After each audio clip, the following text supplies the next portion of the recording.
Gloire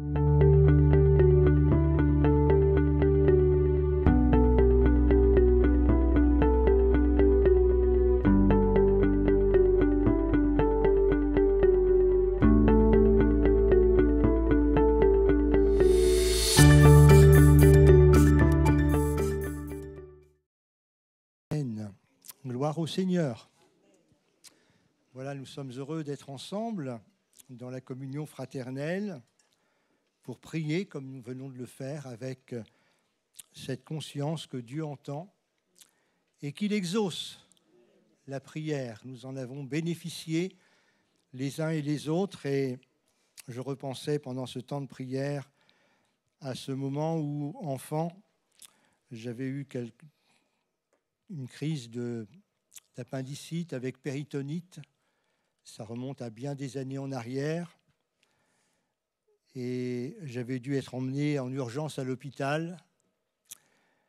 Les chrétiens informés se sont précipités à l'église pour prier ensemble. Et le soir, le médecin est revenu avec un message encourageant parce que tout s'était bien passé. C'était quelque chose qui se passait il y a une 60aine d'années en arrière. La chirurgie n'était pas ce qu'elle est encore aujourd'hui.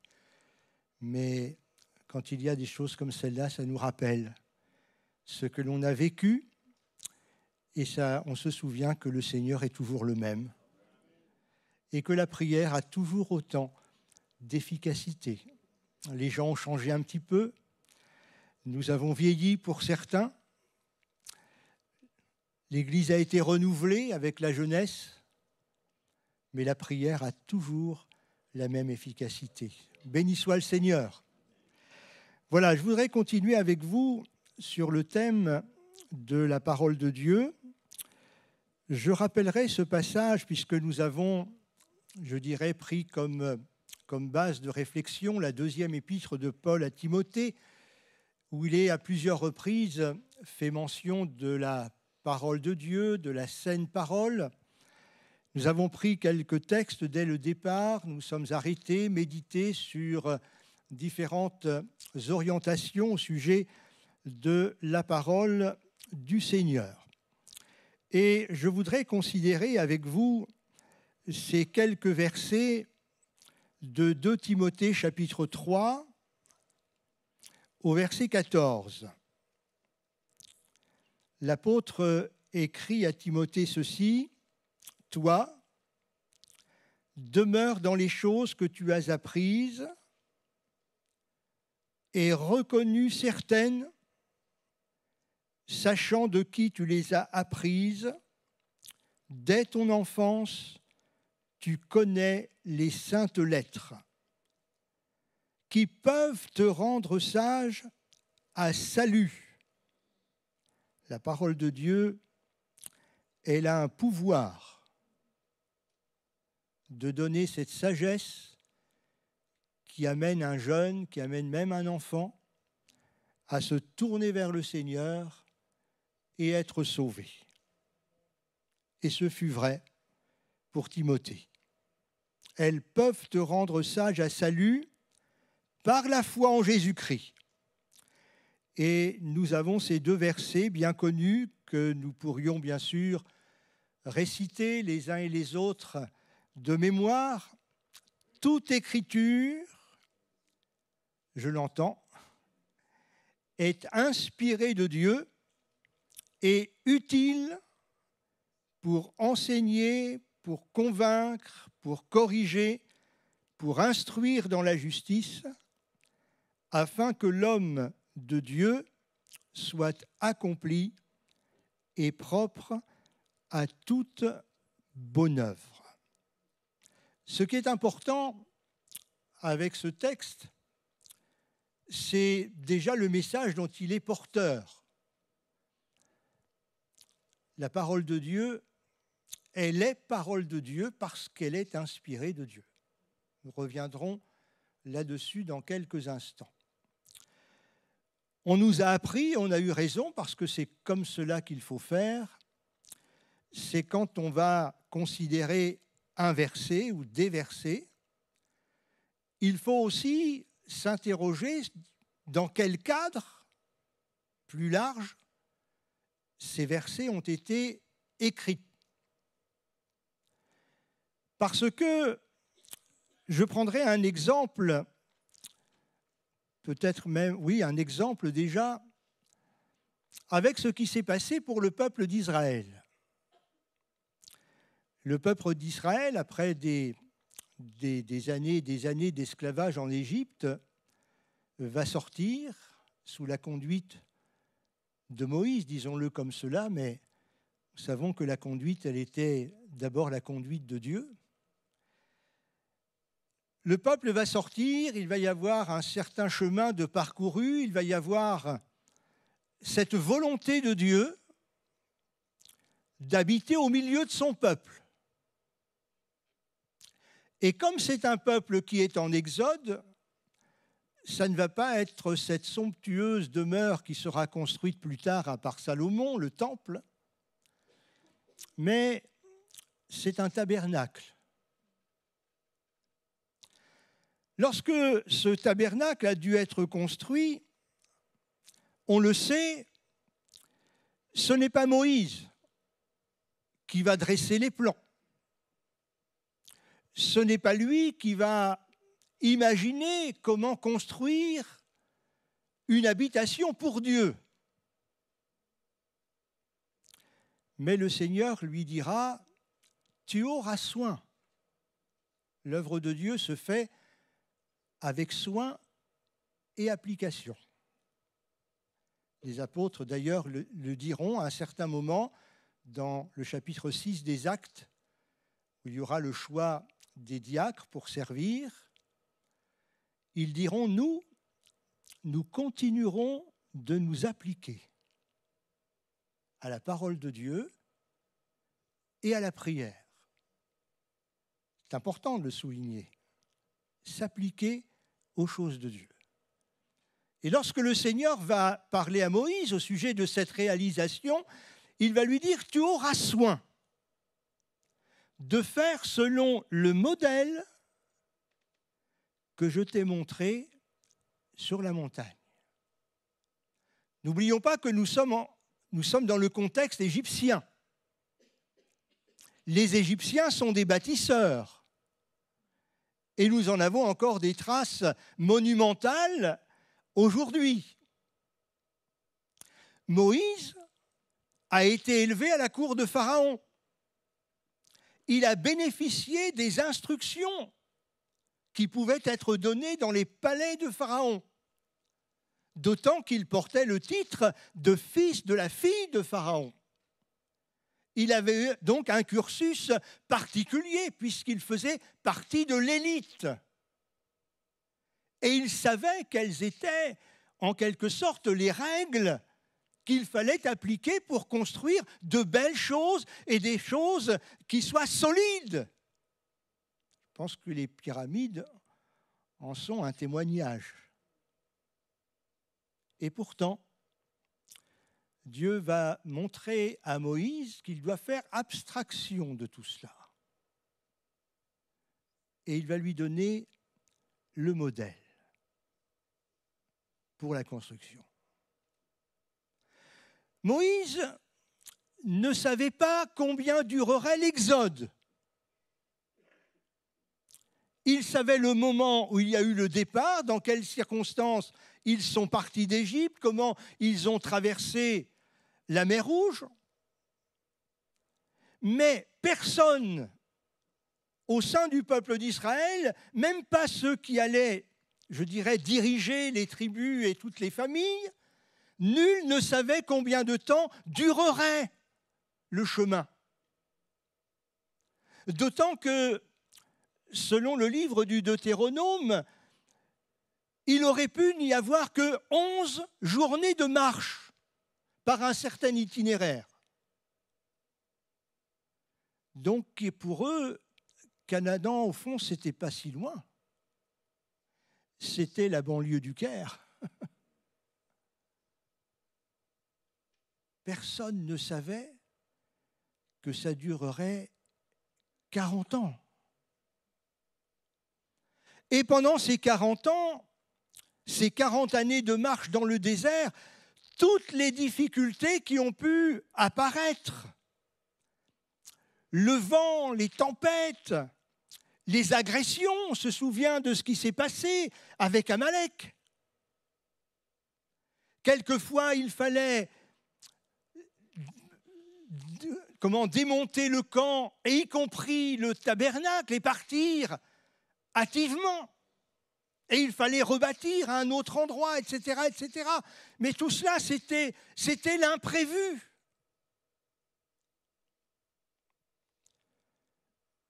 Mais ce que Moïse ignore, Dieu le sait.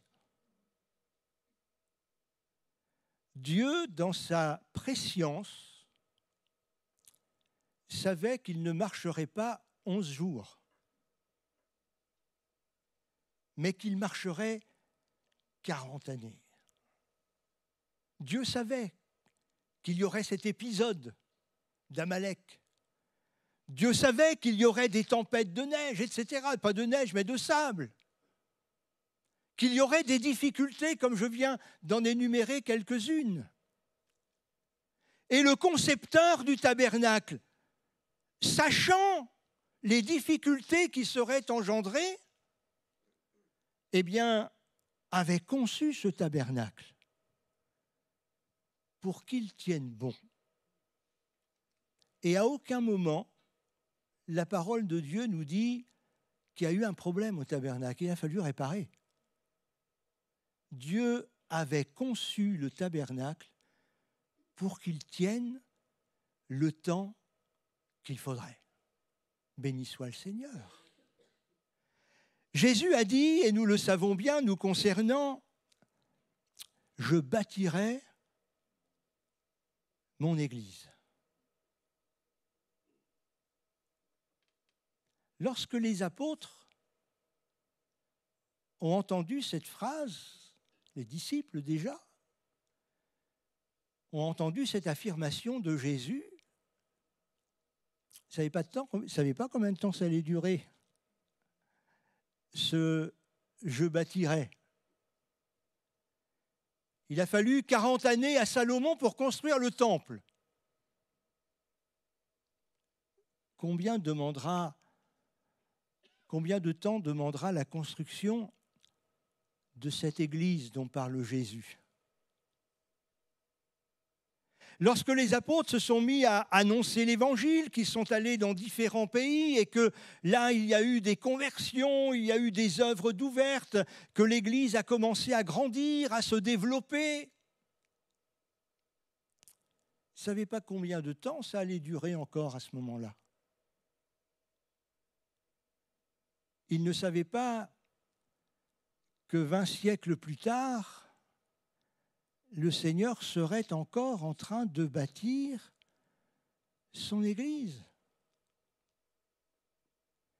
Et puis nous qui connaissons un petit peu l'histoire de notre pays, pour ne pas dire l'histoire de l'Église dans l'histoire des nations,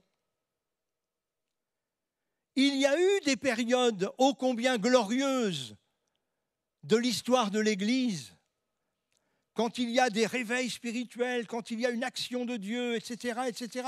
Alors là, l'Église est en effervescence.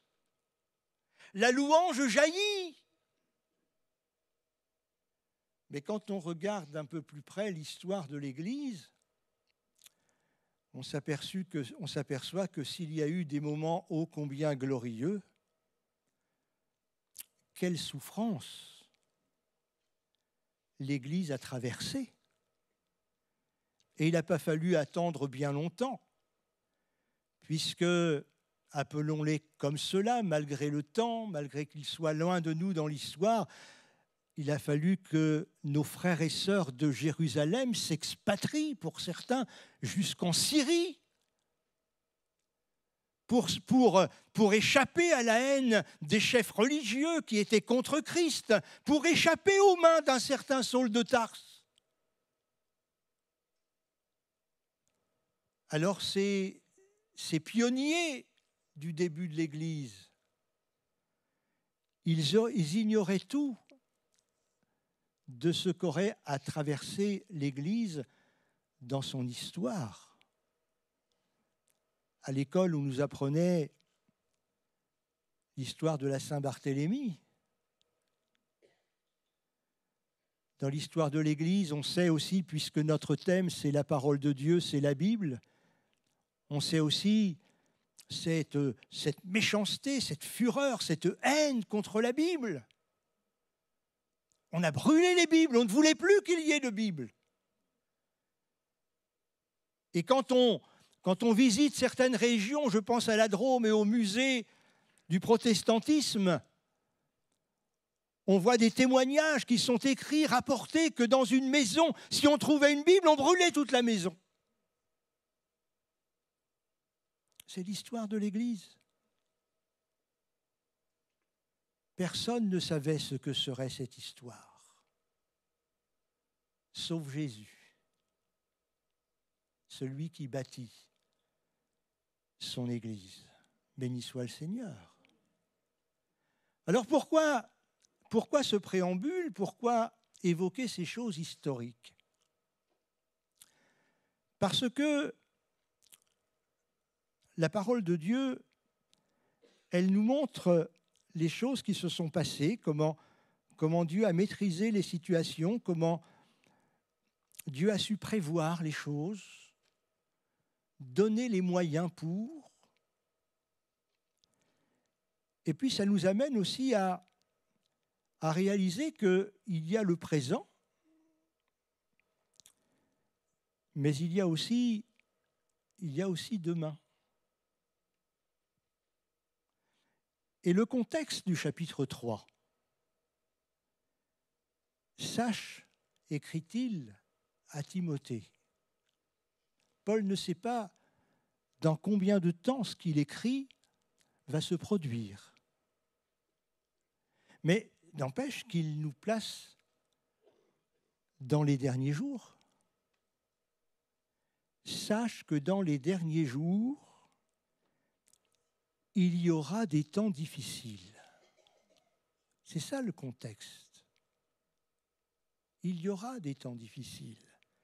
Pourquoi cela? Parce que les hommes vont devenir fous. Car les hommes seront égoïstes, amis de l'argent, fanfarons, hautains, blasphémateurs, rebelles à leurs parents, ingrats, irréligieux, insensibles, déloyaux, calomniateurs, intempérants, cruels, ennemis des gens de bien, traîtres, emportés, enflés d'orgueil, aimant le plaisir plus que Dieu, ayant l'apparence de la piété, mais reniant ce qui en fait la force. C'est ça le contexte. Et les derniers jours, ça nous parle. Parce qu'on entre dans ces jours-là. Qu'est-ce qui va permettre à l'Église, dans ce contexte dépeint ici, qui est une situation du monde dans lequel l'Église va se trouver et dans lequel elle va devoir continuer à accomplir sa mission. Qu'est-ce qui va lui permettre de tenir, d'être forte déjà, de résister, de rester stable, malgré la tempête, malgré les turbulences? C'est la parole du Seigneur. Pour triompher dans les combats, nous dit un vieux cantique, pour triompher dans les combats, quelle est notre force ici-bas? Quelle est la divine lumière qui nous éclaire, qui nous dirige et nous éclaire dans la nuit sombre de l'erreur? C'est quoi la réponse? C'est la parole du Seigneur. Alors nous avons, dans les premiers versets du chapitre 3, de dépeindre une situation que que l'apôtre qualifie, et c'est une expression inspirée, ce n'est pas du pessimisme de sa part, dépeint une situation qui s'avère et qui s'avérera ô combien difficile. Et c'est dans ce cadre-là que nous trouvons ces affirmations des versets que nous avons lus. Toi, Timothée, demeure dans les choses que tu as apprises, sachant de qui tu les as appris, que tu les as reconnues certaines. C'est important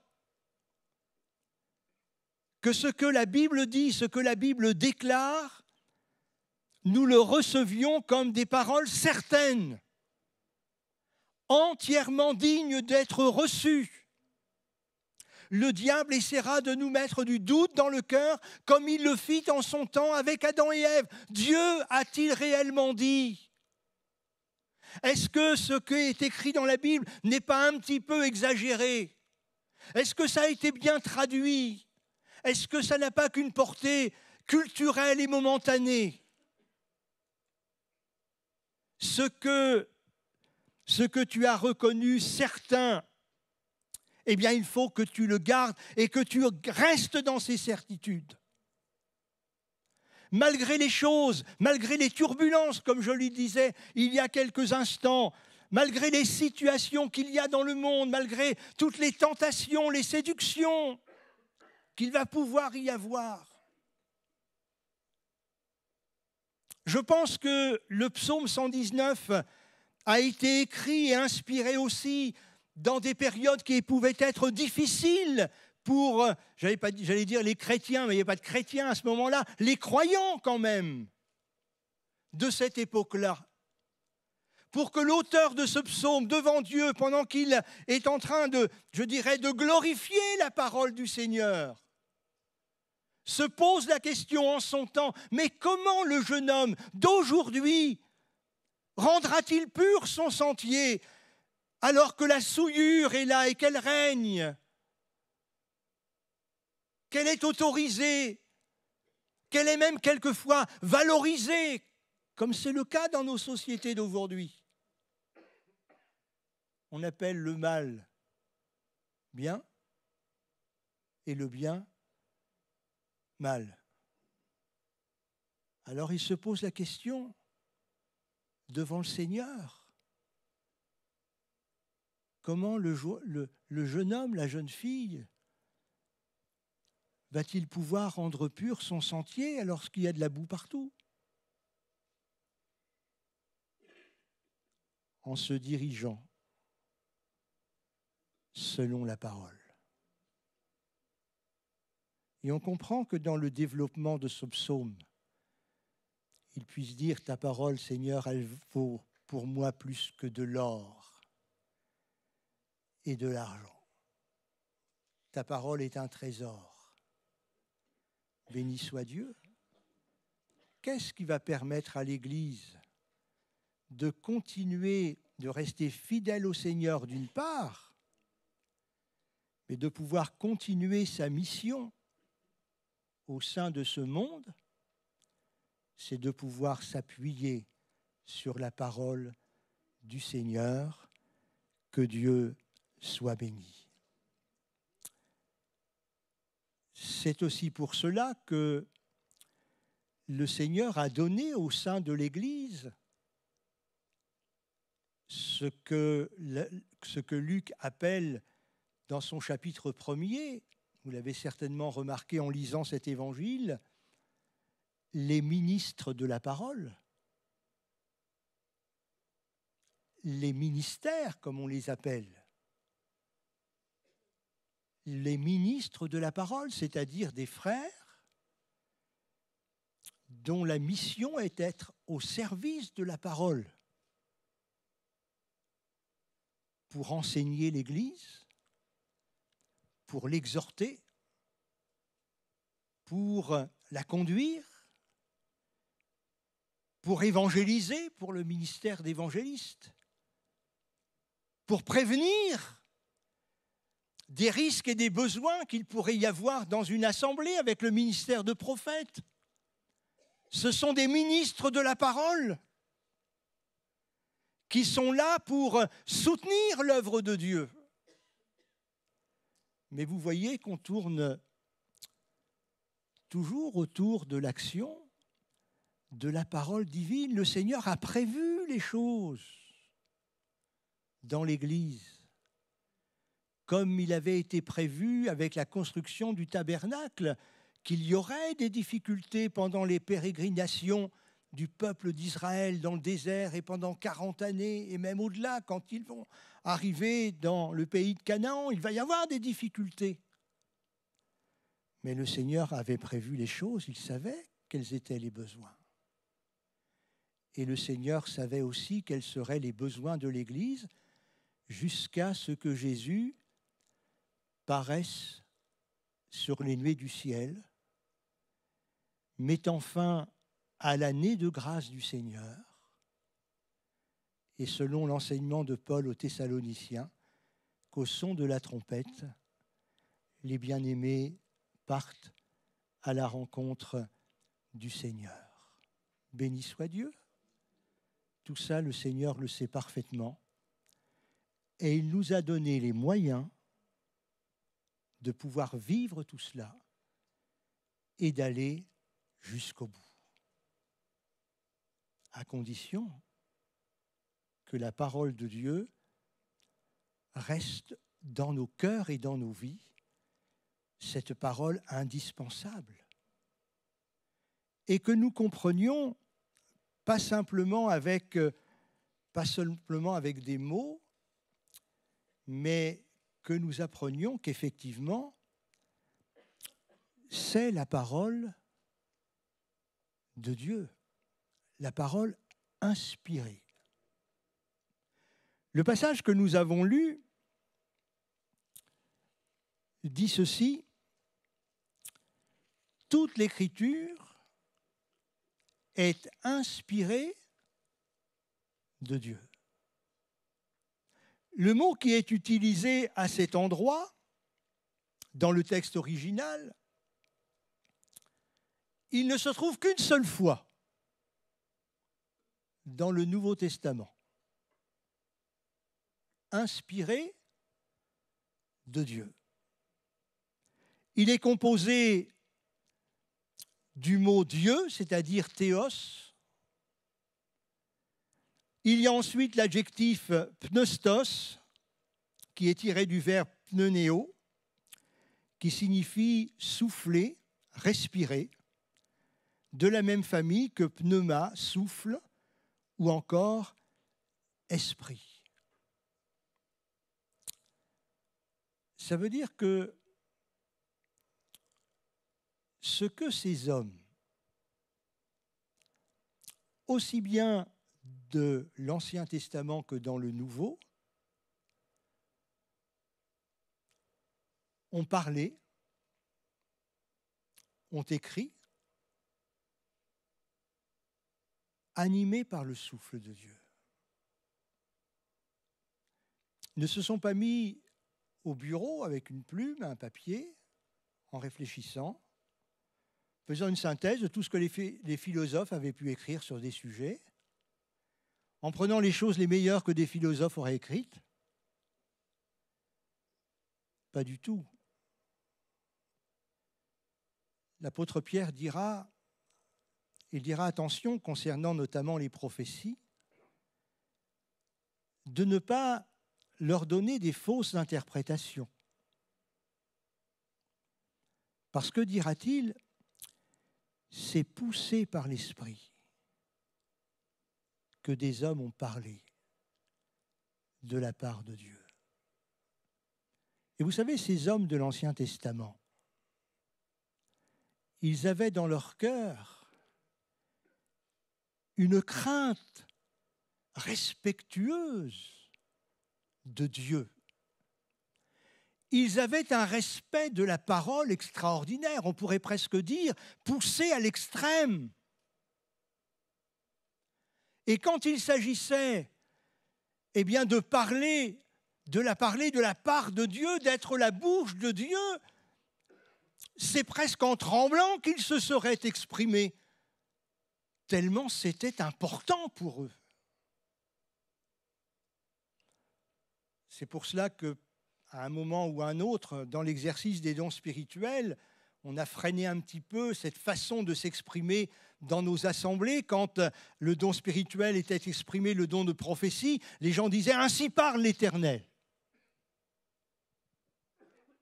Mais si c'est l'Éternel qui a parlé, on ne peut plus juger.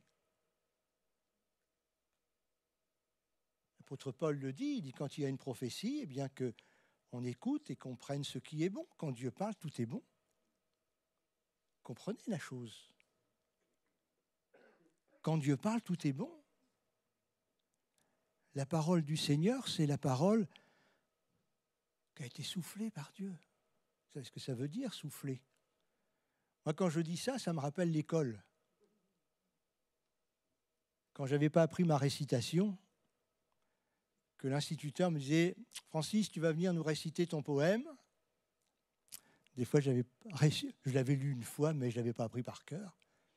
« Salut, bois couronné, d'un reste de verdure. » D'un reste de verdure, vous avez tous vécu ça, hein?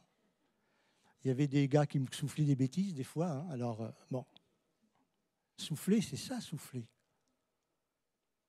Le Seigneur soufflait sa parole. Mais là, ce n'est pas des bêtises. Hein. C'était la parole de Dieu. Et je me mets à la place de certains prophètes, dans certaines situations, quand Dieu dit, par exemple, à Nathan, « Nathan, tu vas aller trouver le roi. » Et tu vas lui dire que... Moi, je ne me vois pas aller voir M. Macron, hein, ou un autre. Mais la parole de Dieu, quand il la recevait, ne pouvait pas se taire. C'était la parole de Dieu. La parole inspirée. Et cette parole, elle est inspirée de Dieu.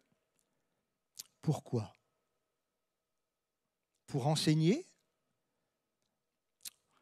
comme nous le faisons ce soir, nous méditons, nous essayons de comprendre, de mesurer la portée de ces textes de Paul à Timothée. Mais ça va bien au-delà. C'est instruire.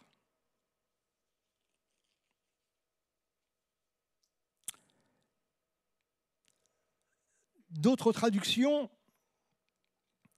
présentent l'action de la parole de cette manière. Toute l'écriture est inspirée de Dieu pour enseigner. Ça, on l'a dit. Et là où ça varie un petit peu, pour réfuter, pour corriger, pour éduquer. La Bible en français courant utilise ces expressions « enseigner la vérité »,« réfuter l'erreur »,« corriger les fautes » et « former une juste manière de vivre ». La traduction du rabbinat utilise parmi ces verbes le verbe « redresser ». Parce que, qu'on le veuille ou non, dans la vie, il y a des déformations qui peuvent se produire. C'est vrai dans le domaine matériel, c'est vrai dans toutes sortes de choses, parce qu'il y a l'humain qui est là, il faut bien l'admettre. Et dans le domaine spirituel, eh bien, puisqu'il y a aussi l'humain qui intervient, eh bien, malgré toute notre bonne volonté, si on ne veille pas, il peut y avoir des choses qui se déforment en nous. Si bien que même dans le domaine des dons spirituels, l'apôtre Paul, quand il est allé à Corinthe, eh bien, il a fallu qu'il redresse certaines choses, comme il le dit, qu'il fasse des réglages. Parce que ça se dérègle avec le temps. Et le but de cette parole inspirée, qui, elle, est une parole infaillible, eh bien, c'est dans la vie de chacun de nous, aussi bien chrétien que même quand on est conducteur spirituel et enseignant, il y a besoin que le Saint-Esprit et que la parole de Dieu, eh bien, nous éclairent et nous disent, mais tu vois, mon gars, là, ici, tu n'es pas tout à fait dans la bonne ligne. Tu es en train de prendre un mauvais tournant. Tu as besoin de revenir sur le bon chemin. C'est le rôle de la parole de Dieu. C'est de redresser ce qui est courbé. C'est d'enseigner, c'est d'instruire. Et dans le sens d'instruire, il a aussi la pensée de mettre en nous une structure spirituelle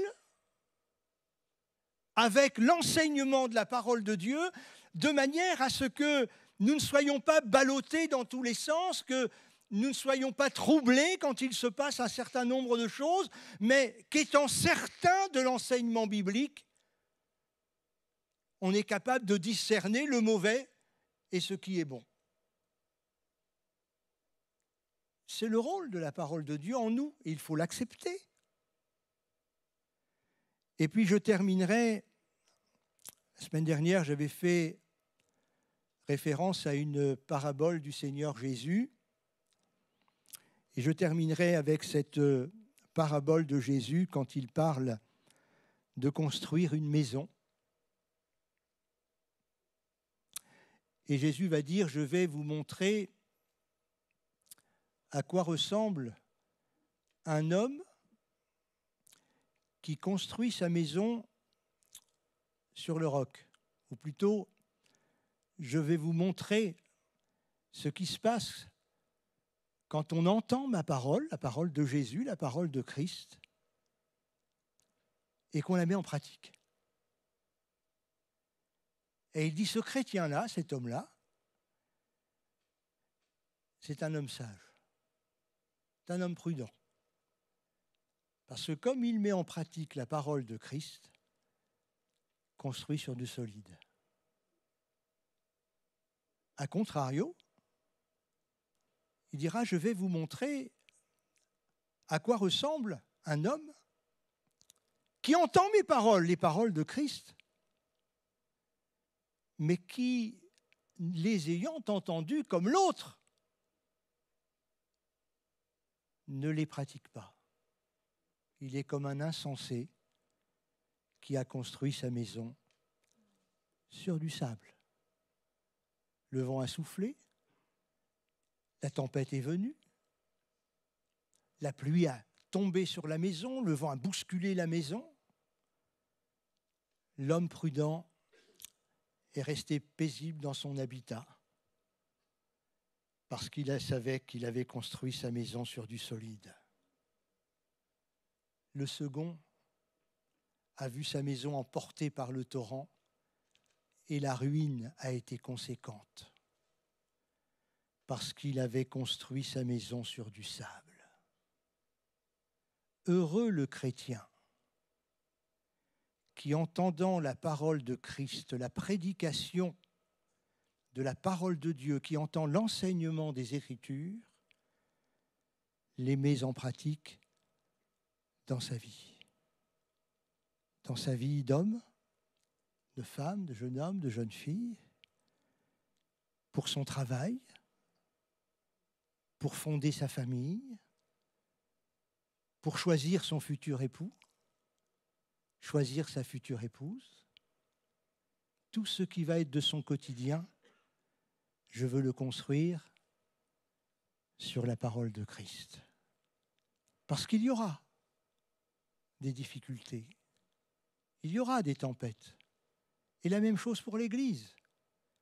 Quand une Église est construite sur la parole de Christ, sur la parole de Dieu, sur le fondement, et qu'elle est construite avec des matériaux nobles comme de l'argent, de l'or, des pierres précieuses, comme le dit l'apôtre Paul, même s'il y a l'épreuve du feu, elle tiendra.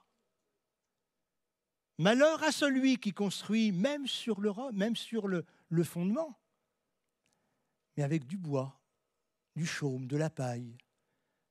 Une étincelle et il n'y a plus rien. L'importance de creuser, de construire sur la parole du Seigneur et surtout et notamment dans la perspective des temps qui viennent. Amen. On se recueille quelques instants.